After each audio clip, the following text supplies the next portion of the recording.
छोटी छोटी जुगाड़, छोटी छोटी टिप्स अगर आपको पता हो तो आपकी डेली की लाइफ पे बहुत कुछ चेंज आ जाता है। खासकर किचन से रिलेटेड कुछ आसान से तरीके हैं जिसे आप जानने के बाद बहुत ही इजीली सब कुछ हैंडल कर सकते हैं। तो आज ऐसे ही कुछ बहुत ही अच्छे टिप्स मैं आपके साथ शेयर करने वाली हूँ, जिससे जानने के बाद आपको लगेगा कि काश ये पहले से मुझे पता होता।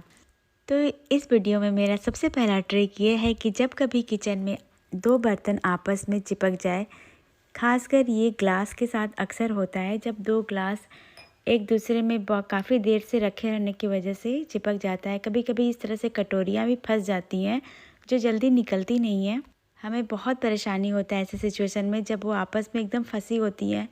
तो ऐसे में क्या आपको करना है जिससे ये बहुत ही ईजिली बाहर आ जाए? आपको लेना है तेल, कोई भी तेल ले सकते हैं। मैं यहाँ मस्टर्ड ऑयल आपको देखने की वजह से लिया है। आपको इस तरह से जॉइंट के ऊपर लगा देना है। ये देखिए जैसे मैं लगा रही हूँ, जहाँ से ये फंसी होती है ना, ठीक उसी जॉइंट पे थोड़ा सा तेल आप लगा दीजिए। और तेल लगाने के बाद हल्का सा उसे प्रेस करिए ताकि तेल अंदर तक चला जाए और बहुत ही सिंपली ये जॉइंट आपस से खुल जाएंगे। तो ये देखिए इस तरह से तेल लगाने के बाद आप उसको हल्का सा टैप करेंगे, फिर वो तेल अंदर चला जाएगा और जो ये फंसा हुआ है वो बाहर आ जाएगा बहुत ही आसानी से। तो ये ट्रिक बहुत ही काम की है। जो कभी आपको घर में इस तरह से बर्तन, खासकर कटोरी या ग्लास ही एक दूसरे से फंसती हैं, तो आप जब भी अगर ऐसे मुश्किल में पड़ जाएं तो ये वाला ट्रिक आजमाएं। बड़े काम की चीज़ है और बहुत ही आपको इससे आसानी हो जाएगी। तो ये देखिए इस तरह से कटोरियों में भी लगा दीजिए इनके जॉइंट्स के ऊपर चारों तरफ से, तो ये तेल अंदर चला जाएगा और बहुत ही सिंपली कटोरियाँ बाहर आ जाएंगी। मेरा दूसरा टिप्स है प्याज को लेकर। प्याज काटना काफ़ी मुश्किल होता है। जब आँखों में लगता है तो लगता है कि प्याज क्या करें कि आँखों से आंसू ना आए और प्याज भी कट जाए। हमेशा इस तरफ से, इधर जो पिछला हिस्सा होता है उधर से आपको प्याज काटना हो। अगर आप जब भी तुरंत इंस्टेंट प्याज काटना हो तब इधर से काटिए। वैसे तो आप प्याज को कुछ देर फ्रिज में रख के काटेंगे तभी आँखों में नहीं लगेंगे, लेकिन जब तुरंत प्याज को कट करना है तो ये पीछे वाले हिस्से से, इधर से नहीं, इधर से जो पीछा हिस्सा है उससे आप चाकू चलाइए, पीछे के हिस्से कट करिए, तो आपके आंखों में आंसू बिल्कुल नहीं आएंगे, प्याज नहीं लगेगा आंख में। ये वाला टिप्स ज़रूर अपनाइएगा। प्याज तो आपको डेली काटना होगा अपने घर में, किचन में प्याज कटता ही कटता है। तो इस तरीके से प्याज काटने से आंखों में बिल्कुल नहीं लगेंगे। यहाँ पे मेरा अगला टिप्स है, किचन में जो भी इस तरह के स्विच बोर्ड हो, किचन में क्या आप कहीं भी घर में किसी भी जगह जहाँ पे इस तरह का स्विच बोर्ड लगा होता है बहुत जल्दी गंदा हो जाता है। खासकर अगर बच्चों का रूम हो तो वो तो फिर होना ही होना है, क्योंकि बच्चे खाते पीते किसी भी हाथ से छूते रहते हैं। आपको इनके साफ़ करने के लिए लेना होगा नेल रिमूवर, जिससे ये बहुत ही जल्दी साफ़ हो जाएंगे और कितना भी चिकटा हुआ दाग रहेगा ना बहुत ही सिंपली निकल जाएगा, तुरंत चमकने लगेगा पूरा स्विच बोर्ड। ध्यान रखिएगा ये काम आप तब करिएगा जब घर में लाइट ना हो, थोड़ा सा भी मतलब किसी भी तरह का लापरवाही नहीं होना चाहिए। लाइट ना हो तभी आप स्विच बोर्ड साफ़ करिएगा। और महीने में या 20 दिन में आप एक बार इसे नेल रिमूवर से साफ़ करिए, खासकर किचन के स्विच बोर्ड जिसमें अक्सर मैल जम जाता है। तो ये देखिए कितनी आसानी से निकल जाता है। नेल रिमूवर बहुत ही बढ़िया काम करता है किचन के स्विच बोर्ड क्लीन करने के लिए। ध्यान रखिएगा आपके नेल पेंट भी इससे छूट सकते हैं। अगला टिप्स मैं बताऊंगी, इस तरह से जब भी किसी डब्बे में पूरा ऊपर तक कुछ सामान भरा हो, खासकर देखिए मैंने यहाँ पर नमक रखा है, नमक जब आधा हो जाएगा तभी हम चम्मच उसमें डाल सकते हैं, लेकिन जब अब पूरा डब्बा भरा होता है तो कोई भी चम्मच अंदर तक नहीं जाता। अगर हम प्रेस करके अंदर चम्मच डालेंगे भी तो ढक्कन ईजिली बंद नहीं होता है। तो ऐसे में बहुत दिक्कत होता है कि चम्मच कहाँ लगाएं। फिर डिब्बे खोलने के बाद आपको चम्मच ढूंढना पड़ेगा कि मैं कैसे इसे निकालूं। आपको लेना है एक रबर और इस तरह के डब्बे में बाहर की तरफ एक रबर लगा लीजिए और चम्मच को उसमें फंसा के रखिए। ये देखिए कितना सिंपल तरीका है। चम्मच इस तरह से अगर आप फंसा के रखेंगे तो जब भी आप डब्बा खोलेंगे चम्मच बगल से निकालिए। खासकर ये परेशानी कॉफ़ी के साथ बहुत होती है, या जब भी कॉफ़ी का बॉटल हम खोलते हैं तो हमें कुछ नहीं दिखता तो हम ढक्कन से ही निकालने लगते हैं, जिससे ढक्कन काफ़ी गंदी हो जाती है और कॉफ़ी भी जम जाता है, मॉइस्चर आ जाता है उसमें। कोई भी चम्मच उसमें जाता नहीं है। कॉफ़ी की बॉटल इतनी छोटी होती है कि इतनी छोटी चम्मच पॉसिबल नहीं होता है। तो इसके साथ भी आप एक रबर ले लीजिए, बॉटल को इस तरह से रबर पहना दीजिए और हमेशा उसको रबर को इसमें लगे रहने दीजिए। और जो भी चम्मच, छोटा चम्मच या बड़ा चम्मच, जो भी आपको कंफर्टेबल लगे, इस तरह से फंसा के रखिए बॉटल में। तो जब भी कभी आपको कॉफ़ी यूज़ करना हो, बड़ी सिंपल तरीके से आप चम्मच निकालेंगे, कॉफ़ी को निकालेंगे और फिर वापस से रबर में लगा देंगे। है ना बहुत कमाल की टिप्स। हर घर में ये बॉटल होता है। तो मेरा अगला टिप्स इसी बॉटल को लेकर है।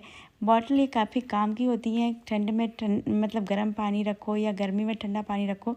लेकिन क्या होता है जब हम इसमें चाय या दूध रखते हैं ना, कभी काफ़ी देर तक अगर ये बॉटल हम सफ़र में ले गए या चाय दूध कुछ भी इसमें रखा रह गया तो बहुत ही गंदी स्मेल आती है, बहुत ही ज़्यादा गंदी स्मेल आती है। इसके स्मेल को हटाने के लिए आपको लेना होगा आधा चम्मच सोडा, जो सोडा रखते हैं ना हम लोग खाने वाला वो, और छोटा कटोरी से बिल्कुल आधी कटोरी मतलब 4 से 5 चम्मच विनेगर। सोडा और विनेगर का जो मिक्सचर होता है उससे इतना अच्छा ये साफ़ हो जाएगा कि आपको लगेगा कि कभी कोई स्मेल थी ही नहीं इसमें।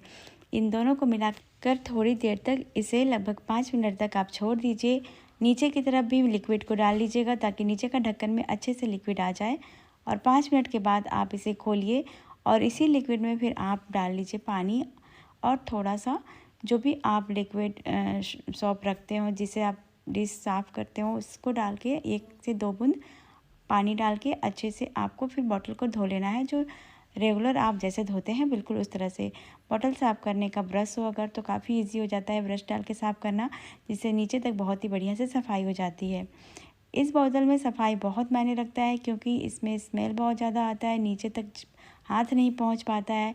तो बीच बीच में जब भी आपको लगे कि इसमें स्मेल आ रही है इस तरह से सफाई कर दीजिए। और जो इसमें वासन लगा होता है उसे भी आप निकाल के अलग से साफ़ कर लीजिए। एक टूथब्रश के हेल्प से ये बहुत ही अच्छे से साफ़ हो जाएगा।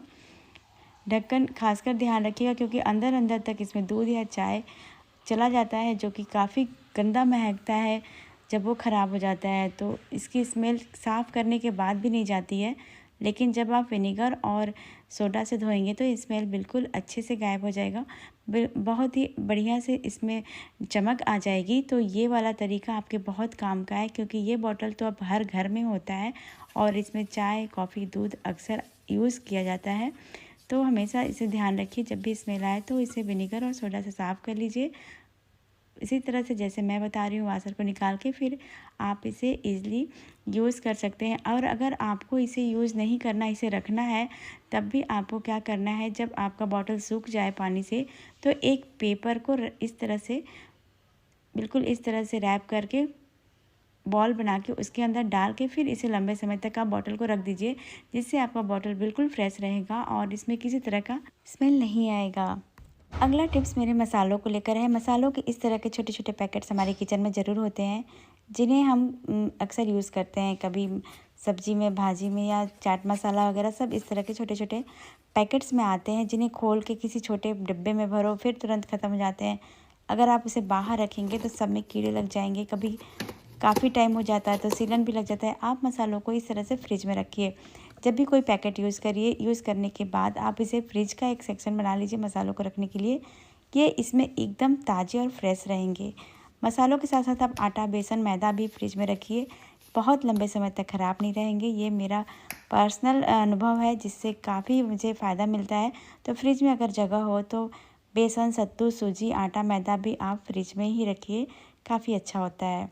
नेक्स्ट मैं आपको बताने वाली हूँ इस छोटे छोटे पाउच जो हमारे किचन में इसी तरह से फैला पड़ा होता है। कहीं भी अगर आपने पिज़्ज़ा मंगा लिया बाहर से या के इस तरह के पाउच, तो ये सारी चीज़ें ना कहीं भी हम इधर उधर रख देते हैं, लेकिन जब ज़रूरत हो तो मिलती ही नहीं है। फिर आप एक छोटा सा डब्बा बना लीजिए। इसे जितने छोटे छोटे पाउच हो, चाहे वो कोई भी पाउच हो, चाहे आप सफ़र में ले जाना हो या फिर या अगर आपको कभी किसी टोमेटो सॉस का पाउच मिल गया तो इस तरह के एक डिब्बे में आप सब चीज़ें इकट्ठा करके रखेंगे तो जब भी आपको ज़रूरत होगा ये आसानी से मिल जाएगा। नेक्स्ट टिप्स है मेरा कि जब भी बच्चे बिस्किट खा के इस तरह आधा अधूरा छोड़ देते हैं तो हम उसे डायरेक्टली किसी डब्बे में डाल देते हैं। आपको बिस्किट को डायरेक्टली किसी डब्बे में नहीं डालना है। जब भी कोई डब्बा आप बिस्किट रखने का यूज़ कर रहे हो तो उस डब्बे में आप एक टिश्यू पेपर नीचे ज़रूर रख लें। इस तरह का नैपकिन अगर आप नीचे डिब्बे में रख लेंगे तो फिर आपके बिस्किट्स हमेशा क्रंची और क्रिस्पी रहेंगे, बिल्कुल उसमें सीलन नहीं आएगा, टेस्ट नहीं ख़राब होगा। तो ये ज़रूर आजमाइएगा क्योंकि बिस्किट तो हर घर में इस तरह से खोल खोल के छोड़ दिया जाता है और हम सब बिस्किट्स एक डब्बे में डाल देते हैं। डब्बे में डालिए वो अच्छी बात है, बट नीचे टिश्यू पेपर लगा के डालिए, जिससे आपके बिस्किट एकदम क्रिस्प रहेंगे और एकदम फ्रेश रहेंगे। करारे रहेंगे, सीला नहीं आएगा। ध्यान रखिएगा डब्बा ऊपर से अच्छे से लॉक हो। तो ये टिश्यू पेपर ज़रूर नीचे लगाइएगा। मेरा नेक्स्ट टिप है इस तरह के कद्दूकस के लिए, जो कि हर किचन में होता है और डेली यूज़ करना होता है इसे किसी न किसी चीज़ के लिए कद्दूकस करने के लिए। जब कभी यह काम करते करते घिस जाए और इसमें अच्छे से कद्दूकस ना हो, तो आपको इसे शार्प करने के लिए लेना है एक मिट्टी का दिया, जो कि इस बहुत ही आसानी से घरों में मिल जाता है। एक मिट्टी के दिए को आपको इसके ऊपर इसी तरह से रब करना है, जैसे हम कद्दूकस करने के लिए गाजर या मूली करते हैं ग्रेट। ठीक उसी तरह से सारे जितने दाने इसमें बने होते हैं सब तरफ से आप इसे ऐसे घिसिए, और ये देखिए इस तरह से आप घिस लेंगे तो इसके पाउडर नीचे निकलने लगेगा। ऐसा करने से इसके दाने सब फिर से तेज़ हो जाएंगे और बहुत ही अच्छे से सारी सब्जियां आप इसमें कद्दूकस कर सकते हैं। तो बहुत ही सिंपल तरीका है ये इसके धार को तेज़ करने के लिए। मिट्टी के दिया से ये बहुत ही जल्दी एकदम नए की तरह हो जाएगा, काम करेगा। तो ये ट्रिक बहुत ही अच्छा है इस तरह के चीज़ों को तेज़ करने के लिए। तो ये काफ़ी अच्छे से अब तेज़ हो चुका है और फटाफट से इसमें कोई भी सब्ज़ी घिस जाएगी। तो ये बहुत अच्छा तरीका है इनके दानों को साफ़ करके अच्छे से चमकाने का भी। तो फ्रेंड्स, किचन से रिलेटेड ये सारे ट्रिक्स आपके रोज़मर्रा की ज़िंदगी में बहुत काम आएंगे। मैंने सोचा आपको बता दूँ ताकि आपको सारे काम और आसान से हो जाएंगे।